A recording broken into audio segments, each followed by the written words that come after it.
গতকাল বেশ কয়েকটা গুরুত্বপূর্ণ ইতিবাচক ঘটনা ঘটে গেছে যা আমাদের রাজনৈতিক বিজয়ের কাছাকাছি নিয়ে গেছে। প্রথম কাজ, প্রধান উপদেষ্টার আয়নাঘর পরিদর্শন। কেন এটা গুরুত্বপূর্ণ আসেন বুঝে দেখি। আমরা আয়নাঘরের কথা প্রথম জানতে পারি নেত্র নিউজের একটা প্রতিবেদনে 22 অগস্ট 2022 সালে। সারা দুনিয়া চমকায় ওঠে, কিছু ছবি বাইরে আসে আয়নাঘরের, কিভাবে বন্দীদের রাখা হয়, কারা কারা আছে আমরা জানতে পারি। ওই প্রতিবেদনে আমরা জানতে পারি ব্যারিস্টার আরমান আর ব্রিগেডিয়ার আজমি ওই আয়নাঘরে আছেন। ওই মৃত্যুপুরী থেকে বেঁচে ফিরে আসেন একজন ভাগ্যবান সেনা অফিসার কর্নেল হাসিনুর রহমান।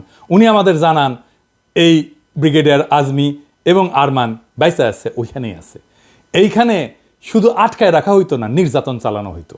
আপনি জেলে যান অপরাধ কইরা, কিন্তু জানেন আপনি কবে ছাড়া পাবেন, আপনার পরিবার জানে আপনি কোথায় আছেন, আপনার আইনজীবী আপনার পক্ষে সওয়াল জবাব করতে পারে আদালতে, আপনার পরিবার আপনার সাথে দেখা করতে পারে, আপনি জেলে বই পড়তে পারেন, নামাজ পড়তে পারেন, খেলাধুলা করতে পারেন, গল্প করতে পারেন, অসুস্থ হইলে চিকিৎসা নিতে পারেন, ওইখানে হাসপাতাল আছে, ভালো মন্দ খাইতে পারেন।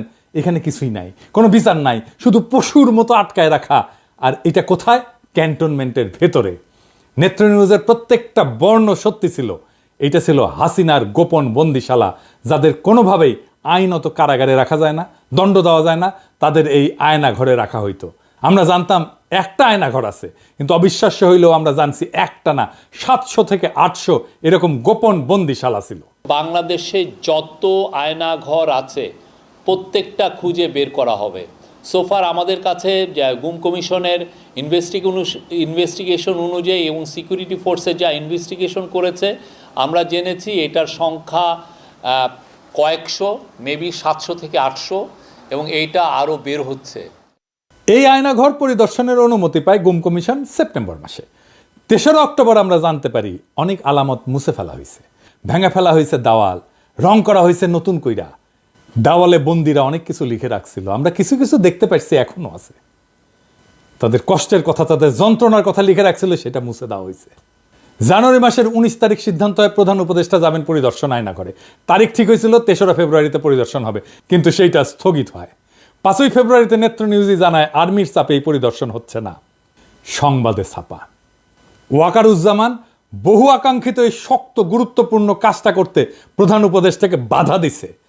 এখনো সে গুম খুন নির্যাতনকারী ডাকাত প্রকৃতির দুর্বৃত্ত সেনা কর্মকর্তাদের পক্ষ নিয়ে প্রফেসর ইউনূসের সরকারের উপর নানা ধরনের বেআইনি এবং অন্যায্য অন্যায় চাপ সৃষ্টি করে যাচ্ছে এবং ভয়ভীতি দেখাচ্ছে।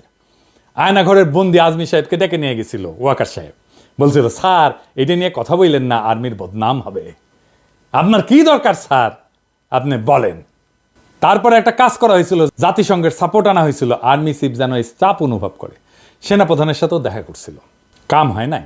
টিএফআই যে আয়নাঘর ছিল ওইখানে প্রসিকিউশন টিম ভিজিট করতে গেছিল কিছুদিন আগে। যেদিন যায় সেদিন সেখানে একটা বালতিতে 5টা তাজা শক্তিশালী টাইম বোমা রাখা ছিল। প্রসিকিউশন টিমের একজনের চোখে ভাগ্যক্রমে বাড়ায় থাকা একটা তার চোখে পড়ে, তাই কোনো দুর্ঘটনা ঘটার আগেই সেই বোমাগুলোকে নিষ্ক্রিয় করা হয়। এতই শক্তিশালী ছিল সেই বোমা যে পুরা বিল্ডিং উড়ে যাইত। আল্লাহর কি কাম, হাসিনার বক্তিমা মারার ইচ্ছা হইল, পাবলিকে গেল খেইপা। 5ই ফেব্রুয়ারিতে 32 নম্বরে চালানো হইল বুলডোজার, চুরমার করে দেওয়া হইল 32 নম্বর আওয়ামী লীগের তীর্থভূমি। আমি বলছিলাম এখন প্রধান উপদেষ্টাকে আয়নাঘর পরিদর্শন করতে হবে। 6 তারিখে সিদ্ধান্ত হইল তিনি যাবেন, সেটা বাস্তবায়ন হইল। তাহলে বুঝতে পারছেন 5ই ফেব্রুয়ারিতে 32 নম্বরে বুলডোজার চালানো কত বড় রাজনৈতিক বিজয় ছিল। ওয়াকারুজ্জামান পিছায় গেছিল, সে বাধ্য হয়েছে জনতার চাপে পিছু হটতে।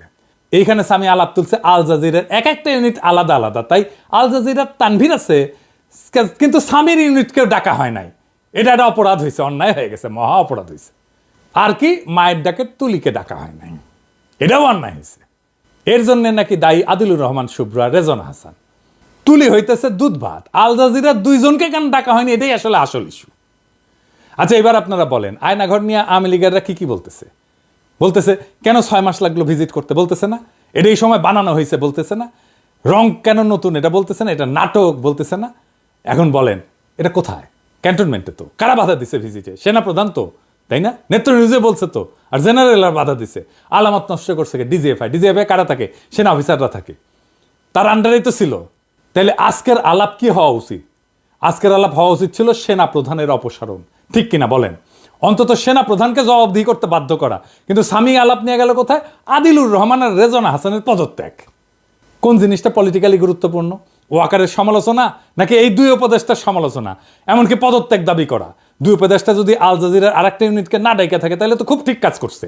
আপনারাই বলেন, আর একজনকে নেওয়ার যদি স্পেস থাকতো, আর একটা সাংবাদিককে, আর একটা সংবাদ মাধ্যমকে, তাহলে আল জাজিরার আরেকটা ইউনিটকে না ডাইকা এএফপিকে ডাকা উচিত ছিল না? এই এএফপির ইন্টারনেট কানেকশন ইউজ করে ইন্টারনেট ছাড়া অবরুদ্ধ বাংলাদেশে গণহত্যার খবর সবাইকে জানাতে পারছে দেশের বাইরে সবাই। এএফপির কি ভূমিকা ছিল ফ্যাসি বিরোধী লড়াই সেটা সবাই জানে। তাহলে কার হক বেশি, এএফপির নাকি আল জাজিরা, যাদের একজন আছে তারপর আরেকজনকে নিতে হবে? ন্যায্য বলে তো একটা বিষয় আছে। তুলিকে না হয় নাই, কারণ আগে সিদ্ধান্ত হয়েছিল ভিকটিমকে না হবে, ভিকটিমের ফ্যামিলি না। ভিকটিমের ফ্যামিলি না হলে তুলির নাম 1 নম্বরে থাকতো। কিন্তু তুলি তো স্বামীর ইস্যু না, তুলির কথা আনছে তার নিজের দাবিটাকে স্ট্যাবলিশ করার জন্য। তুলি সম্পর্কে বলি, তুলি মায়ের ডাক সংগঠনকে নিয়ে এক অভাবনীয় প্রতিরোধ গড়ে তুলছিল হাসিনা রেজিমের বিরুদ্ধে। সেটা বাংলাদেশের ফ্যাসি বিরোধী লড়াইয়ের ইতিহাসে স্বর্ণাক্ষরে লেখা থাকবে। আমি তুলিকে প্রধান উপদেষ্টা বিশেষ সহকারী করার কথা বলছিলাম সেই অগাস্ট মাসে। আমার সেই প্রস্তাব এখনো আছে, তুলিকে বিশেষ সহকারী করতে হবে প্রফেসর ইউনূসের। তবে ইমিডিয়েটলি তুলিকে আইন মন্ত্রণালয়ের অধীনে যে হিউম্যান রাইটস কমিশন আছে তার কমিশনার নিয়োগ দেওয়া হোক। এটা ইমিডিয়েটলি 1 সপ্তাহের মধ্যে করা হোক। তুলিকে আমাদের দ্রুত কাজে লাগাইতে হবে, সে আমাদের সম্পদ এবং আমরা সবাই তুলিকে ভালোবাসি। আমি প্রয়োজনে প্রফেসর ইউনূসের সাথে কথা বলবো তুলিকে বিশেষ সহকারী করার জন্য। তবে হিউম্যান রাইটস কমিশনের কমিশনার হিসেবে কিছুদিন অভিজ্ঞতা সঞ্চয়ের পরে তাকে যেন বিশেষ সহকারী করা হয়। এইবার আসেন একটা গুরুত্বপূর্ণ বিষয় নিয়ে আলাপ করি। জাতিসংঘের ফ্যাক্ট ফাইন্ডিং কমিশন 1 জুলাই থেকে 15 আগস্ট পর্যন্ত যা যা ঘটছে তার একটা রিপোর্ট করছে। সেইখানে তারা বলছে হাসিনা সরকার গুরুতর মানবাধিকার লঙ্ঘন করছে। এটা হাসিনার নির্দেশেই হয়েছে। এমনকি হাসিনা আন্দোলনের সংগঠক এবং সমন্বয়কদের হত্যা করে তাদের লাশ গুম করে ফেলার নির্দেশ দিচ্ছিল বলে জানাইছে জাতিসংঘ। তবে এই রিপোর্টের 7 নম্বর পয়েন্টটা খুব গুরুত্বপূর্ণ। ইংরেজি যেহেতু কইছে তাহলে ঠিকই কইছে, কিন্তু আমি বাংলা করে কইতেছি। কইছে সেনাবাহিনীর দ্বৈত ভূমিকা।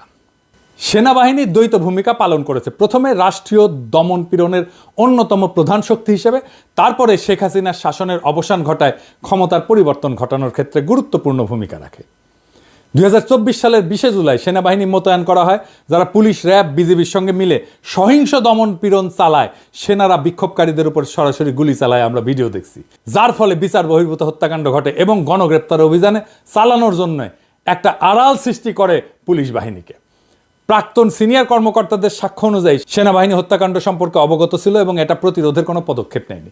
ফরেনসিক পরীক্ষায় দেখা গেছে বিক্ষোভের সময় নিহতদের 66% সেনাবাহিনী গ্রেডের রাইফেলের গুলিতে মারা গেছে, যা শুধুমাত্র সেনাবাহিনী, র্যাব এবং বিজেপির জন্য বরাদ্দ ছিল।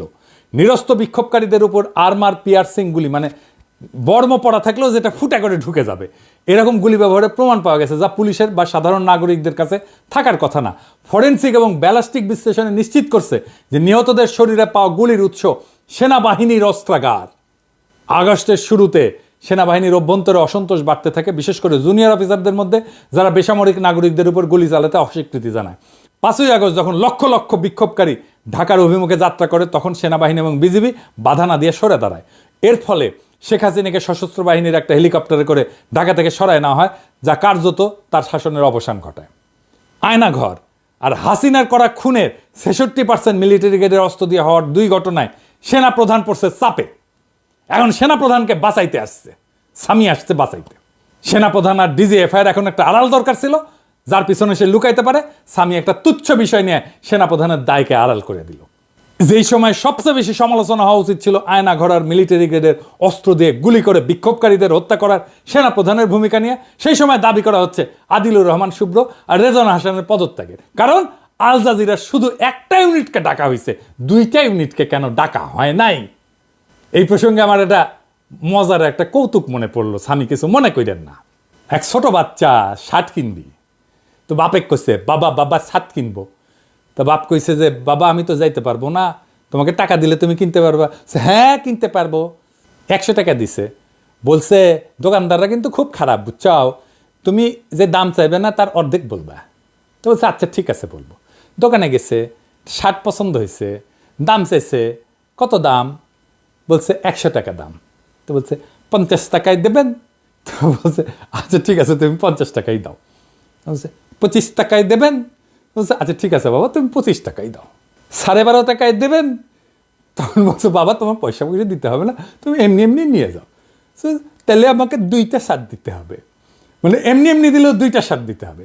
এই হইতেছে সামির আবদার।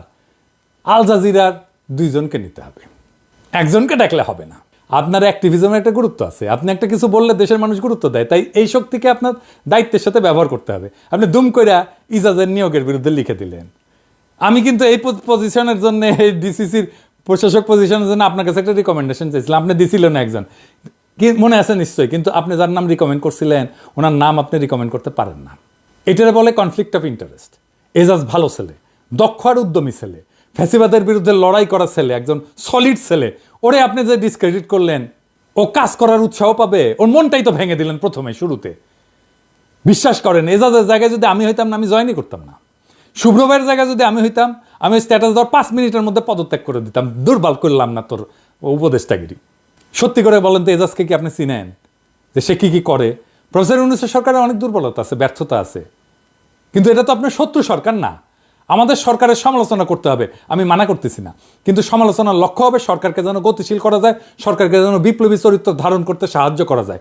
5ই ফেব্রুয়ারির পরে যে নতুন সুযোগ তৈরি হয়েছে, সেই সুযোগকে আমাদের কাজে লাগাইতে হবে, যেন আমরা ফ্যাসিবাদের অবশেষকে আরও বেশি দূর করতে পারি। প্রফেসর ইউনূসের সরকারের অদক্ষতা আছে, কিন্তু আন্তরিকতায় কোনো ঘাটতি নাই। আমি সবাইকে আহ্বান জানাবো, সরকারকে শক্তি যোগান, সরকারকে দুর্বল কইরা তার মনোবল ভেঙে দেওয়ার চেষ্টা করবেন না। অনেক সমস্যা আছে আমাদের সামনে। পরিশেষে ভলকার তুর্কের কথায় আসি। উনি বলছেন কোনো রাজনৈতিক দলকে নিষিদ্ধ করা উচিত না। ইংরেজি যেহেতু কইছেন, ঠিকই কইছেন তাইলে। তবে আওয়ামী লীগ তো রাজনৈতিক দল না, ওইটা একটা মাফিয়া সংগঠন। ওরে আমরা নিষিদ্ধ করব না, আর না, অবশ্যই না, আমরা নিষিদ্ধ করার লোকই না, আমরা অত খারাপ লোক না। ওরে আমরা নিশ্চিহ্ন করে দেব ইনশাল্লাহ। ইনকিলাব জিন্দাবাদ।